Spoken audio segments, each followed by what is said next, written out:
ಇರಾನ್ನಲ್ಲಿ ಭೂದಾಳಿ ನಡೆಸುವುದಕ್ಕೆ ಅಮೆರಿಕ ಸಜ್ಜಾಯಿತಾ? ಮಧ್ಯಪ್ರಾಚ್ಯಕ್ಕೆ 2ನೇ marine ತಂಡವನ್ನ ಕಳಿಸಿದೆ America. USS boxer, USS ಕಾಮ್ಸ್ಟಾಕ್ ಹಾಗೆ ಯುಎಸ್ಎಸ್ ಪೋರ್ಟ್ಲ್ಯಾಂಡ್ ಹೀಗೆ 3 ಯುದ್ಧ ನೌಕೆಗಳ ಮೂಲಕ ಯೋಧರನ್ನ ರವಾನಿಸಿದೆ. ಇರಾನ್ನಲ್ಲಿ ಈ ಮೂಲಕವಾಗಿ ಭೂದಾಳಿಯನ್ನ ನಡೆಸುವುದಕ್ಕೆ ಅಮೆರಿಕ ಸಿದ್ಧತೆಯನ್ನ ಮಾಡಿಕೊಳ್ತಾ ಇದೆಯಾ ಅಂತ 2ನೇ ಮರೀನ್ ಅನ್ನ ಕಳಿಸ್ತಾ ಇದೆ ಮಧ್ಯಪ್ರಾಚ್ಯಕ್ಕೆ ಅಮೆರಿಕ.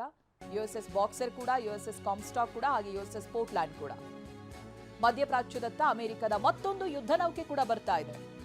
ಮಧ್ಯಪ್ರಾಚ್ಯದತ್ತ ಯುದ್ಧ ನೌಕೆಯನ್ನ ಯುಎಸ್ಎಸ್ ಟ್ರಿಪೋಲಿ ಬರ್ತಾ ಇದೆ. ಈ ಯುದ್ಧ ನೌಕೆ 2,000 ಯೋಧರನ್ನ ಹೊತ್ತಿರುವಂತ ಯುದ್ಧ ನೌಕೆ ಇದು ಯುಎಸ್ಎಸ್ ಟ್ರಿಪೋಲಿ. ಹೊರ್ಮುಜ್ ಜಲಸಂಧಿಯನ್ನ ರಕ್ಷಣೆ ಮಾಡೋದಕ್ಕೆ ಬರ್ತಿದೆಯಾ ನೌಕೆ ಅಂತ. ಹೊರ್ಮುಜ್ ಜಲಸಂಧಿ ಬಂದ್ ಆಗಿರೋದ್ರಿಂದ ದೊಡ್ಡ ಹೊಡೆತ ತಿಂದಿರೋದೇ ಅಮೆರಿಕ ಮತ್ತೆ ಅಮೆರಿಕದ ಮಿತ್ರ ರಾಷ್ಟ್ರಗಳಿಗೆ ಹಡಗನ್ನ ಮೂವ್ ಮಾಡೋದಕ್ಕೆ ಬಿಡೋದೇ ಇಲ್ಲ ಅಂತ ಹೇಳಿರೋದು ಇರಾನ್. ಅದಕ್ಕೆ ಪರ್ಯಾಯವಾಗಿ ಇದೀಗ ಇಷ್ಟೆಲ್ಲ ಬೆಳವಣಿಗೆಗಳು ನಡೀತಾ ಇದೆ.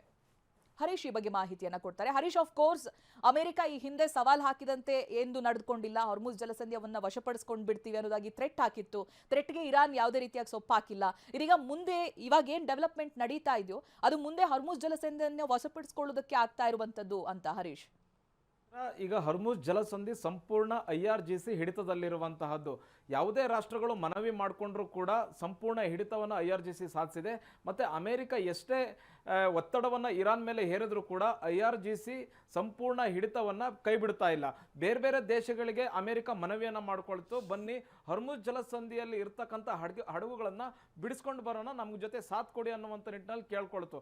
ಆದರೆ ಯಾವುದೇ ದೇಶಗಳು ಅಮೆರಿಕದ ಮನವಿಗೆ ಕಿವಿಗೊಡ್ಲಿಲ್ಲ.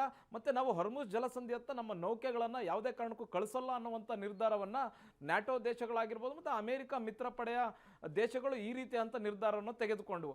ಈಗ ಇರಾನ್ ಮೇಲೂ ಕೂಡ ಒತ್ತಡ ಹೆಚ್ಚಾಗ್ತಾ ಇದೆ. ಹೊರ್ಮುಜ್ ಜಲಸಂಧಿಯನ್ನು ಓಪನ್ ಮಾಡಬೇಕು ಅನ್ನುವಂಥ ನಿಟ್ಟಿನಲ್ಲಿ ಭಾರತ ಸೇರಿದಂತೆ ಅನೇಕ ಇರಾನ್ನ ಜೊತೆಗೆ ಒಳ್ಳೆ ಸಂಬಂಧ ಇರತಕ್ಕಂಥ ದೇಶಗಳು ಇರಾನ್ ಮೇಲೆ ಒತ್ತಡವನ್ನು ಹೇರ್ತವೆ. ರಾಜತಾಂತ್ರಿಕ ಮಾತುಕತೆಯ ಮೂಲಕ ಈ ಒಂದು ಒತ್ತಡವನ್ನು ಹೇರ್ತಿರುವಂತಹದ್ದು. ಹೀಗಾಗಿ ಇರಾನ್ ಏನಾದರೂ ಈಗ ಹೊರ್ಮುಜ್ ಜಲಸಂಧಿಯಲ್ಲಿ ಇರ್ತಕ್ಕಂಥ ಸಿಲುಕಿಕೊಂಡಿರ್ತಕ್ಕಂಥ ಹಡಗುಗಳನ್ನು ಕಳಿಸುತ್ತಾ ಅನ್ನುವಂಥ ಚರ್ಚೆ ನಡೀತಾ ಇದೆ. ಮತ್ತೆ ಇರಾನ್ ಅನೇಕ ದಾರಿಗಳನ್ನು ಹುಡುಕ್ತಾ ಇದೆ, ಹೇಗೆ ಹಡಗುಗಳನ್ನು ಬಿಡಬಹುದು ಮತ್ತು ಇದರಲ್ಲಿ ಲಾಭ ಹೇಗೆ ಮಾಡ್ಕೊಳ್ಬಹುದು ಅನ್ನುವಂತಹ ನಿಟ್ಟಿನಲ್ಲಿ.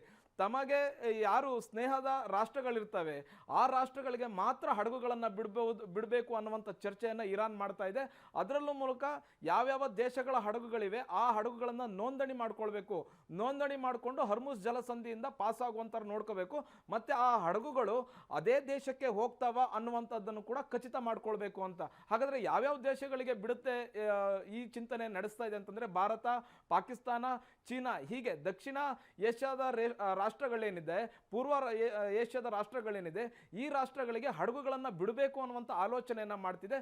ಸುಮ್ಮನೆ ಬಿಡೋದಲ್ಲ, ಅದಕ್ಕೆ ಒಂದೊಂದು ಹಡಗಿಗೆ $2 ಮಿಲಿಯನ್ ಫೀಸನ್ನು ಕಟ್ಟಿಸ್ಕೊಂಡು ಹೊರ್ಮುಜ್ ಜಲಸಂಧಿಯಿಂದ ಪಾಸ್ ಮಾಡಬೇಕು ಅನ್ನುವಂತಹ ಲೆಕ್ಕಾಚಾರವನ್ನ ಇರಾನ್ ಹಾಕಿಕೊಂಡಿದೆ. ಇದು ಒಂದು ವೇಳೆ ಸಕ್ಸಸ್ ಆಯಿತು ಅಂತಂದ್ರೆ ಭಾರತದ 22 ಹಡಗುಗಳು ಸಿಲ್ಕೊಂಡಿದ್ದಾವೆ, ಅವುಗಳು ವಾಪಸ್ ಬರ್ತವೆ.